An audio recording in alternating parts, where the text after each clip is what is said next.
Hopefully in the next few minutes we'll be talking to Joe in Queens or maybe wherever he is in New York. Hopefully be with us at the moment. Any news, Mike?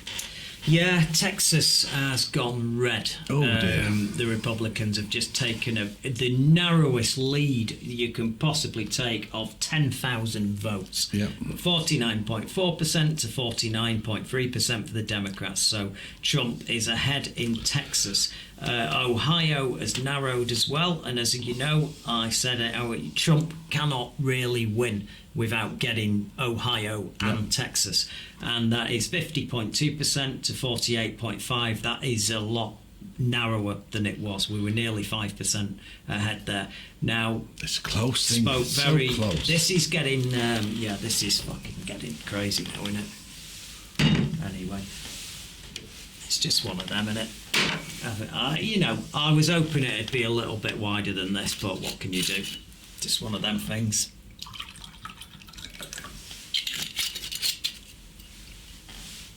What's up?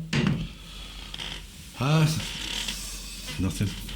Hopefully on the phones right now Yeah. should be Joe from Queens. Joe, are you there? I'm here, guys, and I can hear you loud and clear this time. Oh, fantastic. You're looking well, Joe. How's your night going? Yeah, I'm back here.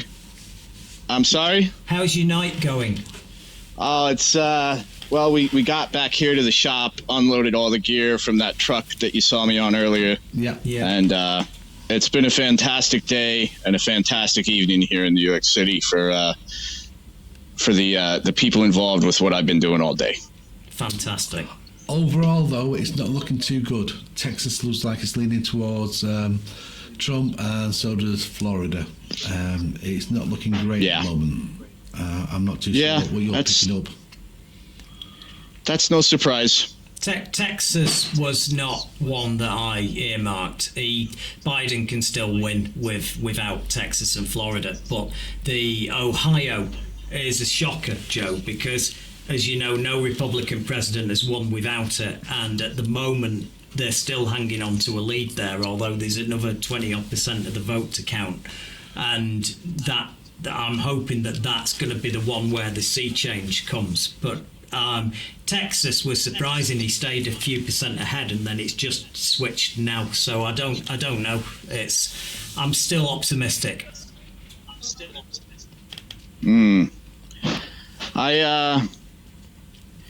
I personally have not put much faith in the American voters, and I think that's maybe protecting me from disappointment at the moment. Yeah. The fact is, if you go outside of the bubble that I live in here in New York City, you see so much overwhelming support for Trump that it's not surprising to see results.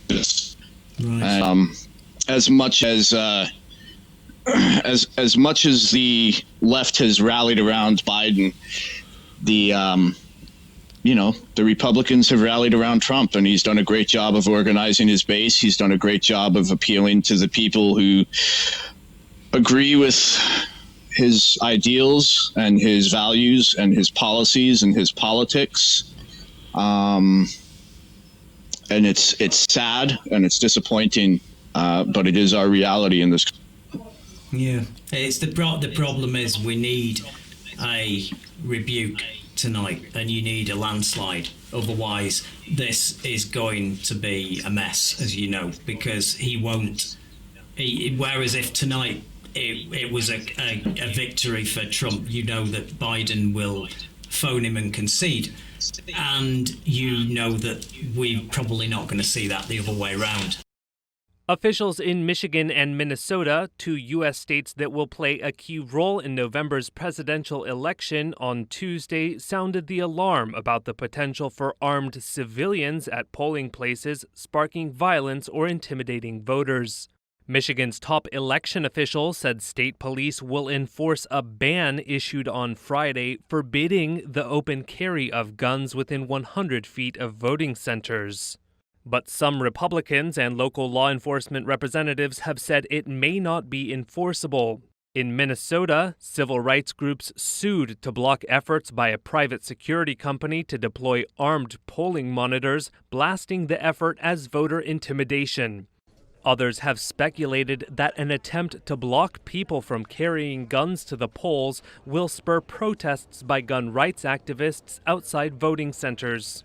President Donald Trump, who trails in most national opinion polls behind his rival Joe Biden, has cast doubt on the election result, calling it rigged and warning supporters to watch for fraud. America, to me, is this amazing advanced country that when I was young, as a toddler, as a kid growing up, I was watching all the American sitcoms, the cop shows, all the stuff, and I fascinated by America, wanted to go, found America to be a fantastic place, and yet some of these issues embarrass America because it should be the most advanced culture on earth with the amount of money, the riches, prosperity that there is in the country with certain people, and yet no one's got health care. People are being shot like that in the street.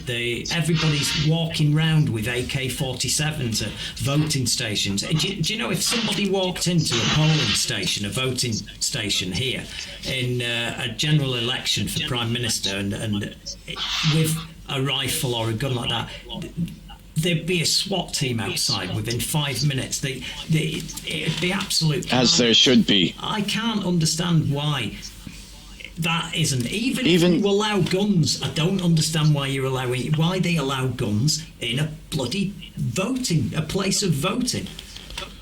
Even on a much smaller scale, because that doesn't happen here in New York City. But what does happen, and what I can speak on from my personal experience voting this year, is I was with my lovely wife on the very first day of early voting here in New York City. And we went to our local polling station, and upon entering, there was a group of NYPD officers at the door who were there to protect us. Protect us. Oh, yeah, sure. These are the very same police officers who are members of the Police Benevolent Association, who have not only endorsed President Trump, but have been actively campaigning for President Trump.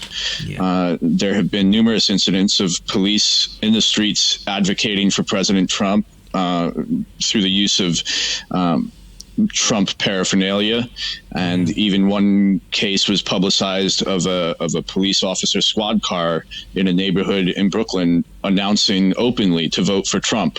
When we entered our polling place, these police officers were stood in a circle, tightly packed in a circle, no social distancing, no masks, and they were at the door, at the entry when we came in. And I took it upon myself to notify the the poll worker. Good for you. That they, they weren't wearing masks, and that wasn't right. No. That shouldn't be my responsibility to point that out. The police should be from our community and doing everything in their power to make us feel safe and protected, not make us feel, as if we're unsafe. Not being actual. So you feel a lot of them are not New Yorkers and they're not from your vicinity, your community, and you think that is a massive problem?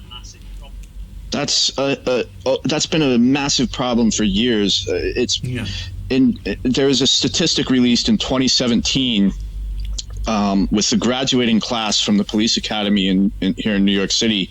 In 2017, the rank and file NYPD officers were made up of 51% residents of New York City for the first time in over 50 years. And it has since gone back down. In other words, and I know I've spoken about this in the past on this program, the vast majority of our police officers policing the streets here in New York City come from communities outside of New York City. This is a problem. And this has nothing to do with, whether or not I feel it's right that somebody should work in one neighborhood or another. When it comes to policing our community, we need people from the community policing our communities, because Sure. if I am, in my neighborhood and my neighbor is a police officer, that police officer has a higher probability of doing the right thing by me and our other neighbors. Yeah, well, we've cut back on policing in Manchester because of the Tory government after the financial collapse. They got into power, and they were, obviously we had a centre-left government which was a lot better, and then they got in and they wanted to repay the money for the bailout, which is insane because it was the right-wing lot who ran all this debt up with the gambling on the markets, and they brought in austerity, and one of the first things they did was get rid of police, and you stopped seeing the police on the beat around Manchester like you used to, but they were an important conduit at the time, and now you've got police, when you see them in Manchester, they're not based here solely, they're all over the place, and it does make a big difference because those police officers would know you and they would know the business and they'd know certain people, and it cuts both ways because they'd notice if a strange person was there who could be actually selling drugs and was genuinely a problem, and they'd know if there was some character that was just mentally ill that would be wandering around the streets not causing mischief but causing more harm for themselves. I think that knowledge is important, and I think when you lose that, what you're describing is very similar. And I think when you've also got the fact that they're more heavily armed, I would imagine it's quite intimidating. It must be horrible. Well, horrible. Absolutely. We're going to cut in now. Time's nearly up with our man there in New York, but it's looking like to me. He's looking. I'm nearly saying Trump's going to win this.